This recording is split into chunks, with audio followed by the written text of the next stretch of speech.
La caja estaba debajo de 3 cobijas dobladas, al fondo del closet de su madre, como si alguien la hubiera empujado hasta donde la mano no llega sin intención.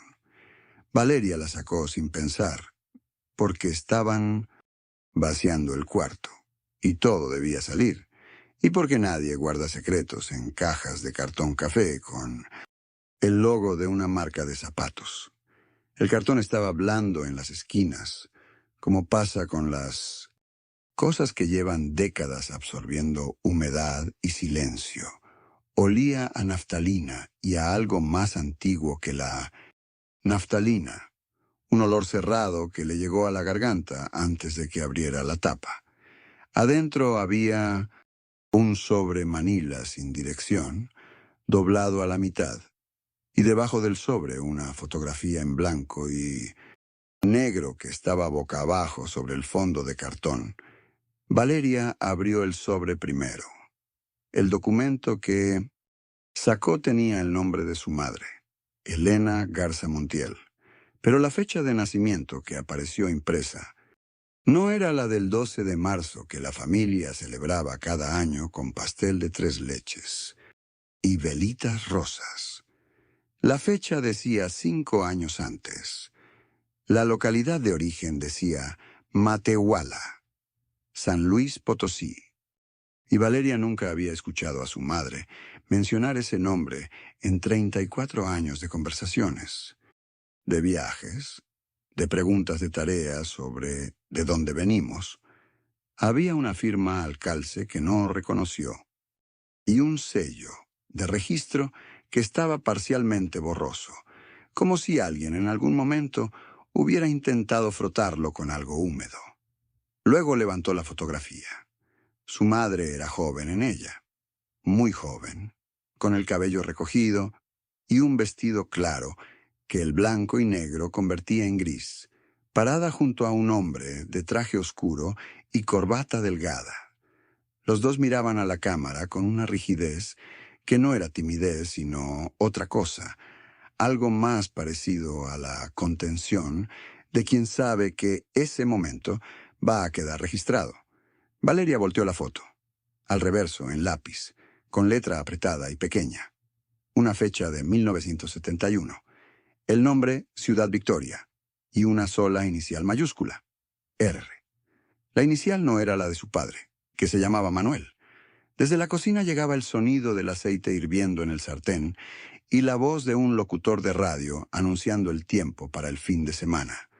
Valeria metió el documento de vuelta en el sobre, colocó la fotografía encima, cerró la caja con cuidado y la devolvió al fondo del closet, debajo de las mismas cobijas, en el mismo orden exacto en que la había encontrado.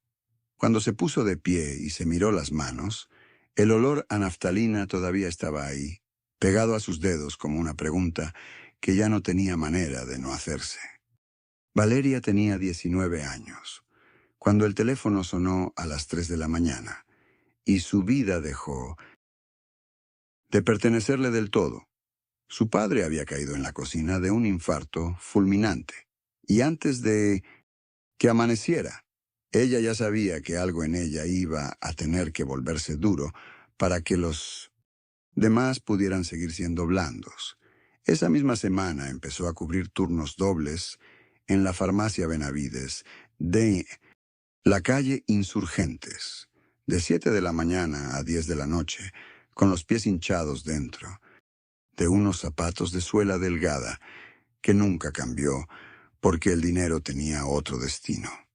Durante 4 años consecutivos pagó la colegiatura de su hermano Rodrigo en la Universidad Iberoamericana, sin que él supiera exactamente de dónde salía cada mensualidad, y sin que ella se lo dijera, porque no quería que el dinero cambiara la forma en que él la miraba.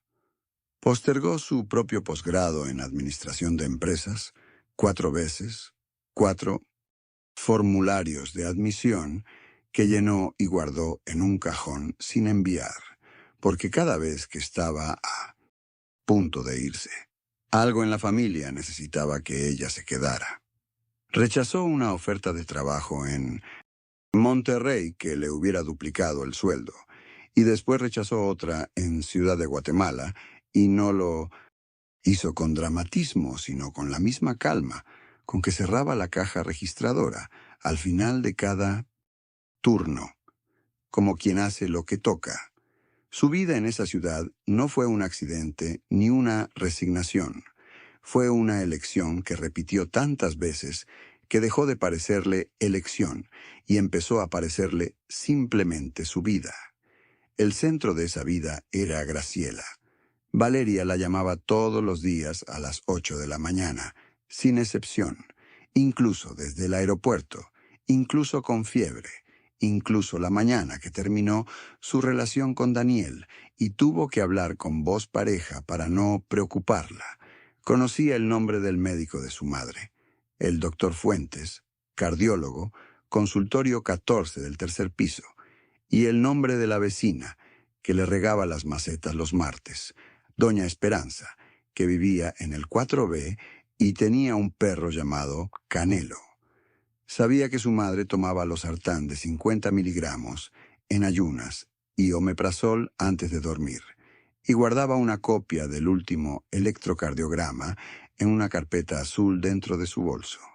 Los domingos, sin que nadie se lo pidiera, Valeria pasaba por la panadería La Esperanza, la de la calle Mesones, no la del centro comercial, y compraba cuernos de hojaldre, los de mantequilla, no los de azúcar glass, porque Graciela decía que los otros le quedaban pesados. Llegaba antes de que llegaran sus hermanos, ponía la cafetera italiana en la estufa, y las dos se sentaban en la mesa de la cocina, con las tazas de peltre azul que habían sobrevivido 3 mudanzas. Ese ritual llevaba 12 años. En esa mesa habían hablado de todo y de nada, del médico, del jardín, de una vecina que se había ido, de un sueño que Graciela había tenido y no sabía cómo interpretar. Valeria nunca llegó a esa mesa pensando que su madre le ocultara algo, porque Graciela era, para ella, la persona más honesta que había conocido. Había una frase que su madre le repetía desde niña, con la misma convicción de quien ha probado su propio consejo. Las mentiras se quedan pegadas en la ropa y uno termina oliendo a ellas. Valeria la había hecho suya sin notarlo. La repetía internamente cada vez que sentía la tentación de callar algo importante. Y creía, con la certeza de quien ha construido su fe sobre cimientos concretos, que su madre vivía exactamente como hablaba. Por eso estaba ahí ese domingo, en la habitación de Graciela, vaciando el closet como parte del regalo de cumpleaños. 70 años merecían una habitación nueva, y Valeria había llegado temprano, antes del café y los cuernos, para avanzar con la limpieza mientras su madre cocinaba. Todo tenía sentido hasta que abrió la caja. 3 días después de encontrar la caja, Valeria estaba lavando tazas en el fregadero cuando sonó el teléfono. Era Elena, la tía que aparecía en las reuniones de diciembre y poco más.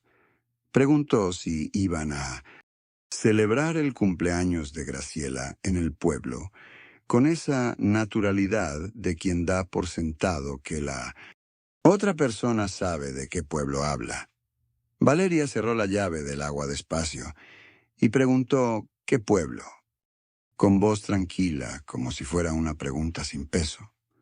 Hubo una pausa de apenas un segundo al otro lado de la línea, un segundo exacto que Valeria sintió alargarse más de lo que debía. Elena dijo que se había confundido, que no era nada, y colgó antes de que pudiera responder. Valeria se quedó con el teléfono en la mano y el agua del fregadero todavía escurriendo sobre las tazas ya limpias. Esa noche buscó en el cajón del escritorio el acta de matrimonio de sus padres, que había guardado años atrás al tramitar los documentos sucesorios después de la muerte de su padre. El papel olía a archivo, a ese polvo seco de los documentos que nadie toca. Leyó el campo de origen de Graciela, Ciudad de México, con letra de notario, con sello y fecha. Pero el reverso de la fotografía de la caja decía otra cosa. Una ciudad del norte, una ciudad que Graciela nunca había mencionado en ninguna conversación que Valeria pudiera recordar. Llamó a su hermano Rodrigo sin decirle nada concreto. Solo le preguntó si su madre alguna vez había mencionado dónde nació exactamente. Rodrigo dijo que en el DF, siempre el DF, y luego agregó la pregunta que Valeria no quería escuchar. Quiso saber qué había pasado. Ella dijo que estaba ordenando papeles, que no era nada, y cortó la llamada con cuidado. Esa noche se acostó y escuchó el ventilador del cuarto girar sin que el sonido la llevara a ningún lado. No era angustia lo que sentía, era algo más preciso.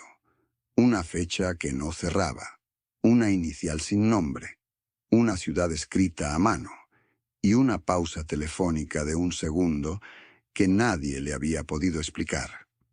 Valeria sacó una hoja en blanco del cajón de su escritorio, no el teléfono, una hoja de papel, con peso, y abrió el bolígrafo negro que guardaba junto a los recibos de servicios.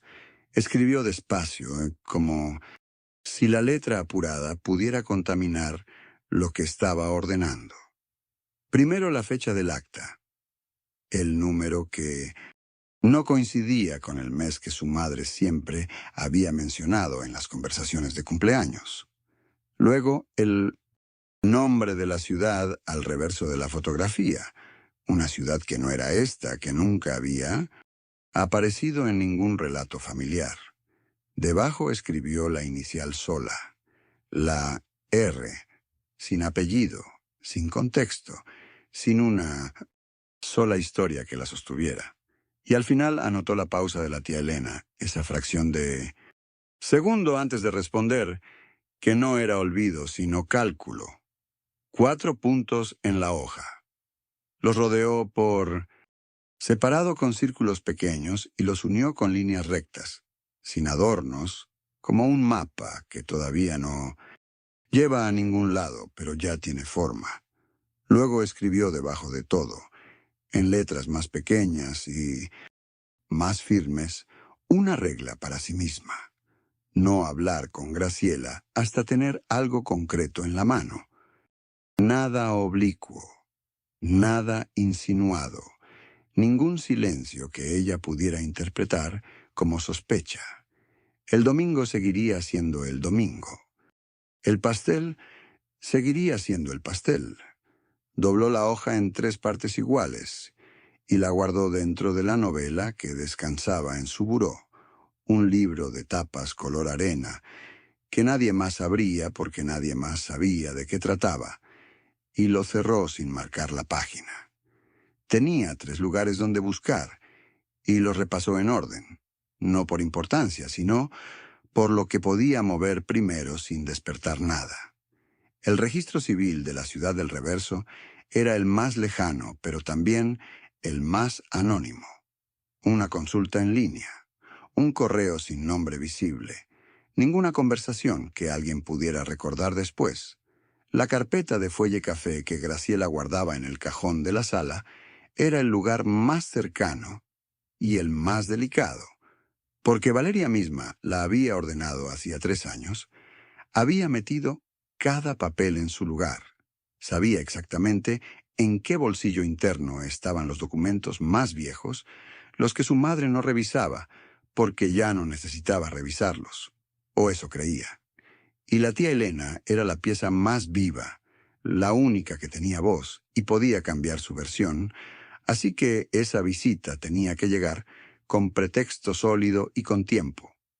El cumpleaños era en 2 semanas, suficiente razón para aparecer con una torta pequeña y una pregunta que no pareciera pregunta. A las 8 de la mañana llamó a su madre, como todos los días, como si la noche anterior no hubiera existido. La conversación duró 12 minutos. Hablaron del cumpleaños, de si iba a llover ese fin de semana, de si el pastel debía llevar crema o solo betún. Valeria mantuvo el tono exacto, la cadencia de siempre. el ritmo de una hija que no tiene nada que averiguar. Cuando colgó, se quedó mirando el teléfono en la palma de su mano unos segundos antes de soltarlo sobre la cama, y en esos segundos supo con precisión lo que estaba haciendo. No estaba esperando, estaba comenzando. El miércoles llegó a casa de su madre con una bolsa de papel café y el medicamento adentro, como si fuera un gesto cualquiera de hija atenta. Graciela la recibió con un beso en la mejilla y enseguida se metió a la recámara porque tenía una llamada pendiente.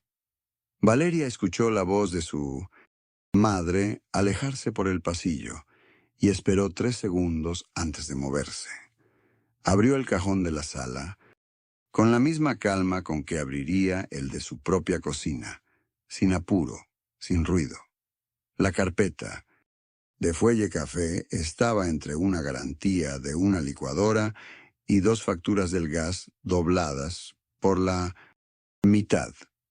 El sobre Manila apareció debajo de todo, sellado con cinta adhesiva que ya había amarilleado en los bordes como si llevara años esperando que alguien lo encontrara. Valeria lo fotografió por ambos lados, lo devolvió exactamente al mismo ángulo y cerró el cajón antes de que su madre terminara la llamada. Esa noche, desde su escritorio, ingresó al portal de consulta de actas del Estado del Norte que aparecía en la fotografía de la caja.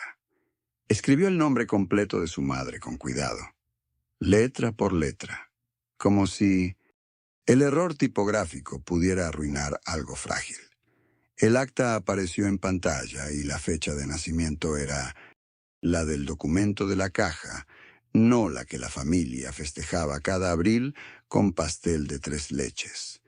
El nombre del padre registrado no era el del abuelo Ernesto, el hombre de sombrero que Valeria había conocido de niña y cuya foto seguía en la sala de Graciela. Valeria copió el nombre desconocido en la hoja que guardaba en el buró, debajo del teléfono, donde nadie la buscaría. El sábado llegó a casa de la tía Elena con café molido, de la marca que Elena pedía siempre, el de la bolsa verde con el grano entero dibujado en la etiqueta. Se sentaron en la mesa del comedor y Valeria fue desplegando la conversación con paciencia, preguntando por fotos de infancia, por el barrio donde las 2 hermanas habían crecido, por los veranos de cuando eran chicas. Elena respondía con facilidad, con esa soltura que tienen las personas cuando creen que la conversación no tiene fondo.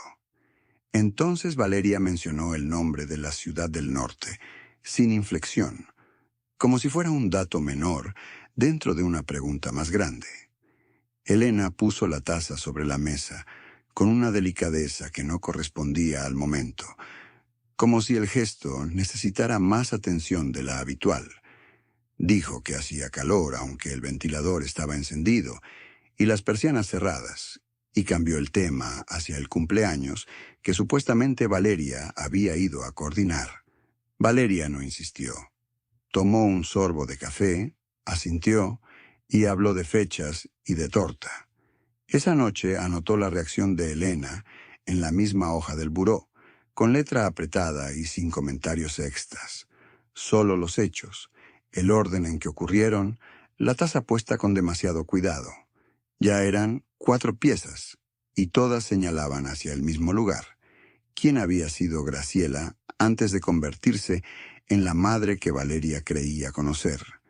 El sobre Manila seguía cerrado, el nombre del padre desconocido seguía sin rostro, y la inicial R de la fotografía todavía no tenía una historia completa que la sostuviera. El sobre Manila estaba encima de la mesa del comedor, bajo la luz amarilla del apartamento, mientras afuera llovía sin apuro. Valeria lo abrió con un cuchillo de cocina, despacio, como quien no quiere romperlo, que adentro podría romperse solo.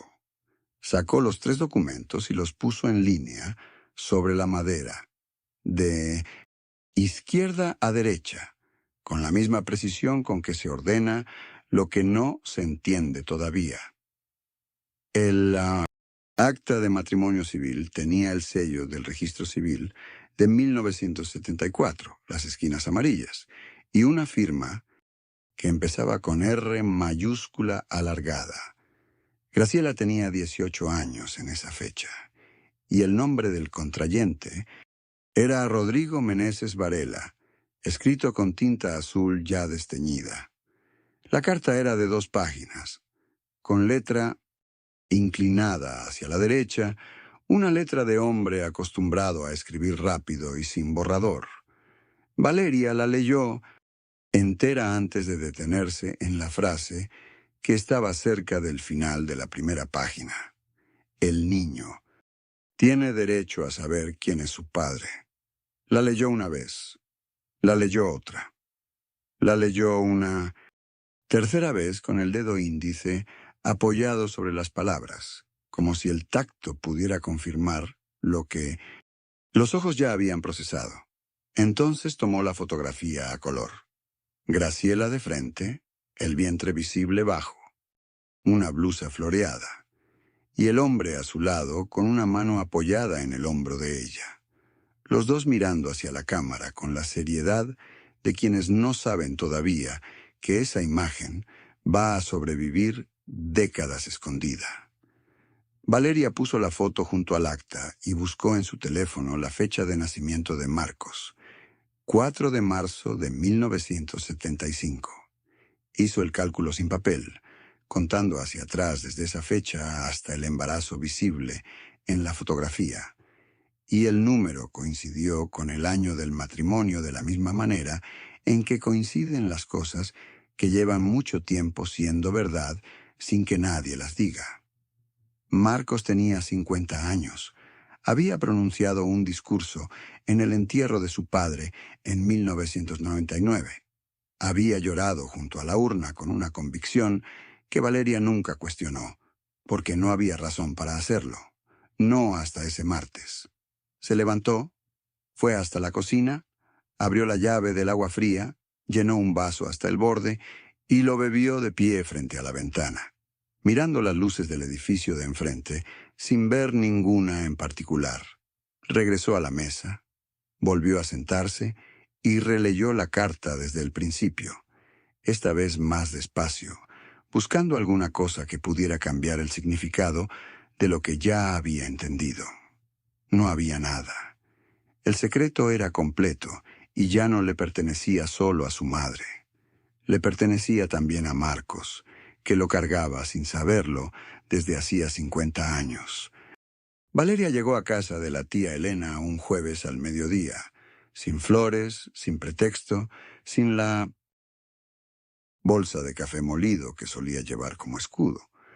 Tocó el timbre una sola vez y esperó con las manos quietas a los costados, la fotografía doblada en 4 dentro del bolsillo delantero de su saco. Elena abrió la puerta y la miró como quien ve llegar algo que sabía que tarde o temprano llegaría. No hubo abrazo. Valeria entró sin esperar invitación y se sentó en la silla de madera junto a la ventana, la misma donde siempre se sentaba su madre cuando venía a visitarla. Sacó la fotografía del bolsillo, la desplegó sobre la mesa con cuidado, sin arrugarla, y la dejó ahí, boca arriba, como se deja una carta que ya fue leída. Elena la miró desde el otro lado de la mesa, sin decir nada, pero sus manos se aferraron al respaldo de la silla con una fuerza que sus palabras no habrían podido disimular. La fotografía mostraba a Graciela embarazada, sonriente, y al fondo, apenas visible, estaba Elena, sosteniendo algo que parecía un sobre. Valeria no preguntó nada todavía. Observó el rostro de su tía, con la misma concentración con que había leído cada línea de la hoja que guardaba en su escritorio. Elena soltó el respaldo, se sentó despacio y desvió la mirada hacia la ventana, hacia el árbol de jacaranda que perdía flores sobre el pavimento. Ese silencio fue suficiente. No era el silencio de quien no sabe, sino el de quien lleva años cargando lo que sabe. Valeria dobló la fotografía de nuevo. La guardó en el bolsillo con el mismo cuidado con que la había sacado y entendió que ya no quedaba ninguna pregunta abierta. Valeria llegó un jueves, sin avisar, con la hoja doblada en 4 dentro del bolsillo trasero del pantalón. Graciela estaba en la cocina revolviendo algo en una olla pequeña. El olor a caldo de pollo llenaba el pasillo, como siempre lo había hecho en esa casa. Valeria no dijo nada al entrar. Solo puso su bolso sobre la silla de madera junto a la puerta y esperó a que su madre la mirara.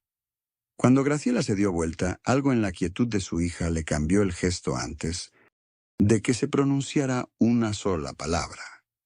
Valeria sacó la hoja, la desdobló sobre la mesa del comedor con movimientos lentos y la dejó ahí, boca arriba, sin señalarla todavía. Era la lista que había escrito 2 noches antes, fechas, nombres, el número de cuenta, el certificado de nacimiento con la fecha alterada. Graciela se acercó a la mesa como quien se acerca a algo que ya sabe que va a doler, con los hombros adelantados y las manos todavía húmedas del fregadero. Valeria no levantó la voz ni cruzó los brazos. Se quedó parada del otro lado de la mesa, con las palmas abiertas sobre la madera, fría. Le señaló el primer punto de la hoja con el dedo índice y esperó, sin apresurarse, sin dar explicaciones que no le habían pedido. Graciela leyó en silencio y el único sonido en la habitación fue el hervor suave de la olla que nadie había apagado. Valeria observó cómo su madre cerraba los ojos un segundo, los abría y volvía a mirar el papel como si esperara que las palabras hubieran cambiado. No habían cambiado. Cuando Graciela levantó la vista, Valeria ya estaba mirándola, sin prisa, con toda la evidencia entre las dos. Graciela dejó de hablar y el silencio que quedó en la sala tenía peso físico, como algo que se hubiera caído sin romperse del todo. Valeria no se movió del sillón durante varios minutos, con la hoja doblada entre los dedos, escuchando el sonido del reloj de pared que siempre había estado ahí. Su madre se levantó despacio, recogió la taza vacía de la mesa y la llevó a la cocina como si ese gesto pudiera ordenar algo que ya no tenía orden posible. El agua del grifo corrió unos segundos, luego paró, y después no hubo más ruido que el de los pies de Graciela regresando al pasillo. No volvió a la sala. Valeria escuchó la puerta del cuarto cerrarse con suavidad, casi con cuidado, como quien no quiere despertar a nadie en una casa dormida. Se quedó sola con la lámpara encendida y el olor a café frío y al medicamento que seguía en la bolsa de papel sobre la mesita. Miró la hoja un momento más, la dobló otra vez por la mitad y la guardó dentro de su bolso sin leerla de nuevo. Salió de la casa sin apagar la lámpara, porque apagar la lámpara habría significado que todo había terminado y nada había terminado todavía. Afuera el aire era fresco y la calle estaba quieta, y Valeria caminó hasta su coche sin apurarse, como si sus pies supieran que no había ningún lado a donde correr. Se sentó al volante sin encender el motor, con las manos sobre las rodillas y los ojos fijos en la ventana iluminada del cuarto de su madre. La verdad ya no era un secreto, pero tampoco era todavía algo que ella supiera cómo cargar. Valeria salió de la casa de su madre sin despedirse, y ese silencio fue la primera decisión. Caminó 4 cuadras hasta su coche, sin sacar el teléfono del bolsillo, sin llamar a nadie, sin llorar. Sé tú. Sentó detrás del volante y estuvo ahí 5 minutos mirando el parabrisas, como si necesitara que el mundo le diera permiso para moverse. Luego arrancó.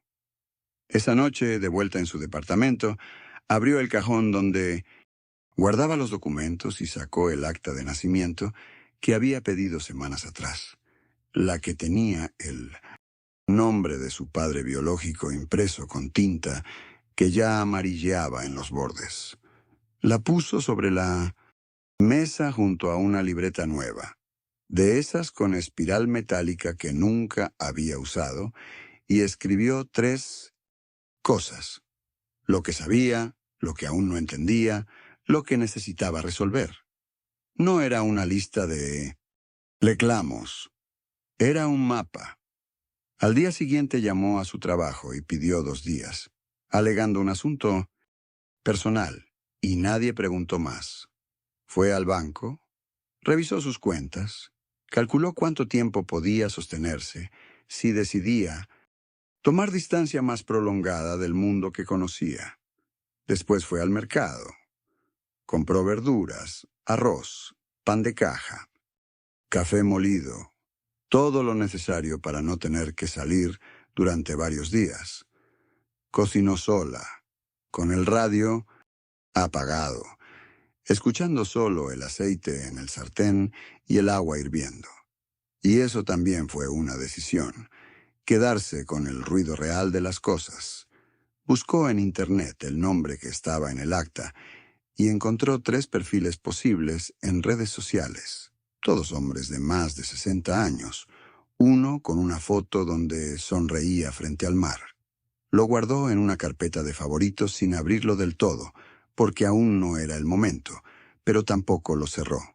Esa noche durmió más de 6 horas seguidas, algo que no había logrado en semanas, y cuando despertó el departamento olía a café frío y a madera, y Valeria supo que estaba empezando a ordenar algo que nadie más iba a ordenar por ella.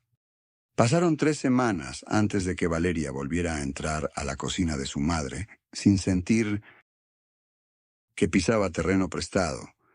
El primer lunes, después de esa conversación, preparó café en su propio departamento y lo tomó de pie, mirando la ventana sin ver nada afuera. La rutina siguió, porque las rutinas no esperan que uno esté listo. El trabajo, el supermercado, los mensajes de texto que llegaban y se respondían, solos, casi sin pensar. Graciela la llamó 2 veces esa semana y Valeria dejó sonar el teléfono hasta que la pantalla se apagó, sin culpa, pero sin alivio tampoco. El miércoles de la segunda semana encontró en el cajón del escritorio una foto de cuando tenía 8 años, con Graciela en la plaza, las 2 comiendo helado bajo un árbol. La observó un minuto entero y la devolvió al cajón, boca abajo. No la rompió, y ese gesto le pareció más significativo que cualquier decisión que hubiera tomado en meses. El jueves siguiente fue distinto. Valeria abrió su computadora y buscó el nombre del hospital donde había nacido, el mismo que aparecía en la hoja doblada. Encontró un formulario de solicitud de historial de nacimientos y lo leyó 2 veces antes de imprimirlo. Lo firmó con lapicero azul, en la mesa de la cocina, con el ruido del edificio filtrándose por las paredes como siempre. Fue al correo esa misma tarde, sin contárselo a nadie, y entregó el sobre como si fuera un trámite cualquiera. Pero al salir a la calle, sintió el frío distinto, más directo, como si algo que antes la envolvía hubiera dejado de estar ahí. Valeria no supo exactamente en qué momento empezó a respirar distinto dentro de esa casa. Fue algo gradual, como cuando el cuerpo deja de anticipar un golpe que ya pasó. Graciela había puesto agua a calentar, sin preguntarle si quería té, y ese gesto tan pequeño contenía algo que ninguna explicación habría podido entregar. Valeria se sentó en la silla de siempre, la del lado derecho de la mesa, la que tenía el respaldo un poco flojo desde hace años.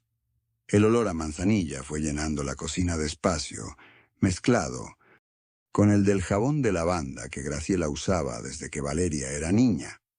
Había algo en esos olores que no mentía, que existía antes de cualquier secreto y que seguía existiendo después. Graciela colocó la taza frente a ella sin decir nada y Valeria la rodeó con las dos manos, aunque el líquido todavía quemaba. No era perdón todavía, eso Valeria lo sabía con precisión, pero tampoco era el mismo dolor, cerrado de las semanas anteriores. Era algo más parecido a una grieta, por donde entraba un poco de aire. La hoja doblada ya no estaba en su bolsillo.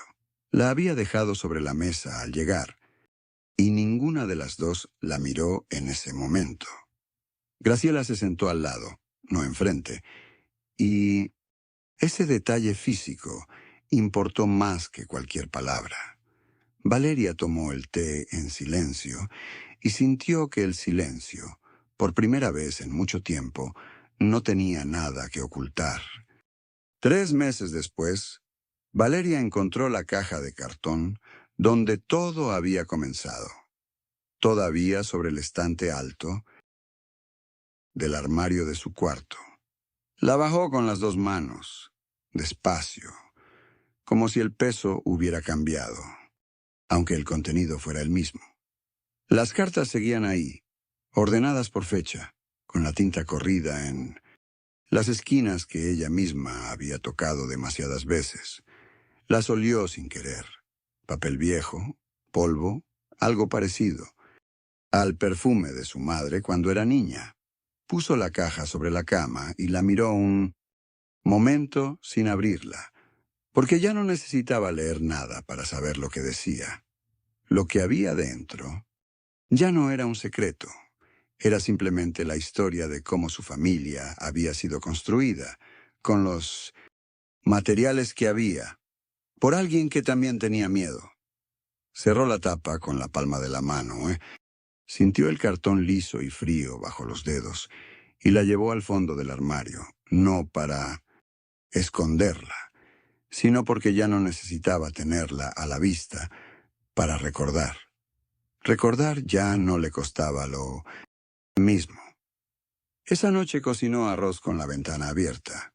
Escuchó el ruido de la calle y no pensó en su madre, ni en las cartas, ni en el nombre que alguna vez le habían ocultado. Pensó en que tenía hambre, en que el arroz estaba listo, en que mañana era lunes.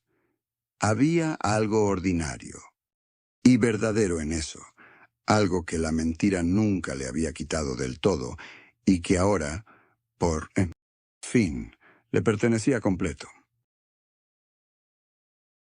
Si te gustaron estas historias, suscríbete al canal y activa las notificaciones para no perderte las próximas. Gracias por acompañarnos.